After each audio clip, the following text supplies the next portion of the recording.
সবাইকে ঈদ মোবারক। রায়্যান ও আয়মান সকাল সকাল ঘুম থেকে উঠে গোসল সেরে সেমাই, নুডলস, পিঠা এগুলি খেয়ে বাবার সাথে ঈদগাহ মাঠে চলে যাচ্ছে। বড় ভাই থাকলে ছোট ভাইয়ের অনেক সুবিধা। রায়্যানের সাথে সাথে আয়মান এই বয়সে মসজিদে যায়। এখন সে ঈদের নামাজ পড়তেও চলে যাচ্ছে। এটাই তার প্রথম নামাজ। সবাই দোয়া করবেন এবং ভালো থাকবেন। আসসালামু আলাইকুম।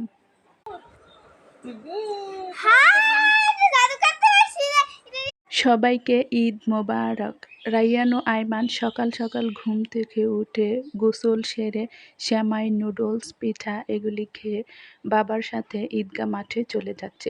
বড় ভাই থাকলে ছোট ভাইয়ের অনেক সুবিধা। রায়্যানের সাথে সাথে আয়মান এই বয়সে মসজিদে যায়। এখন সে ঈদের নামাজ পড়তেও চলে যাচ্ছে। এটাই তার প্রথম নামাজ। সবাই দোয়া করবেন এবং ভালো থাকবেন। আসসালামু আলাইকুম।